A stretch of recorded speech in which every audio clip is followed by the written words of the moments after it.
लालची आदमी की कहानी। Motivational short moral stories in Hindi. एक बार एक छोटे से शहर में एक लालची आदमी रहता था। वो बहुत ही धनी था, लेकिन इसके बावजूद भी उसकी लालच का कोई अंत नहीं था।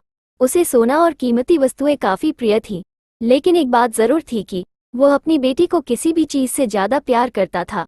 एक दिन उसे एक परी दिखाई दी। जब वो उसके पास आया तो उसने देखा कि पेड़ की कुछ शाखाओं में परी के बाल फंस गए थे। उसने उसकी मदद की और परी उन शाखाओं से आजाद हो गई। लेकिन जैसे जैसे उसका लालच हावी हुआ, उसने महसूस किया कि उसके इस मदद के बदले में एक इच्छा मांगकर उसकी मदद करके वो आसानी से अमीर बन सकता है। ये सुनकर परी ने उसे एक इच्छा की पूर्ति करने का मौका भी दिया।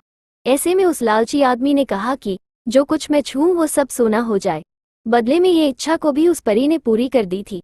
जब उसकी इच्छा पूर्ण हो गई, तब वो लालची आदमी अपनी पत्नी और बेटी को अपनी इच्छा के बारे में बताने के लिए घर भागा।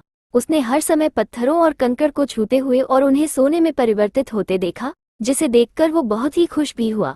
घर पहुंचते ही उसकी बेटी उसका अभिवादन करने के लिए दौड़ी।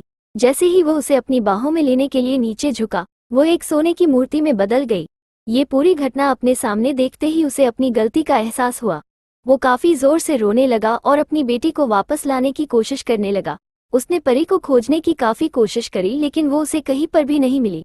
उसे अपनी मूर्खता का एहसास हुआ, लेकिन अब तक काफी देर हो गई थी। सीख। इस कहानी से हमें ये सीख मिलती है कि लालच हमेशा पतन की ओर ले जाता है।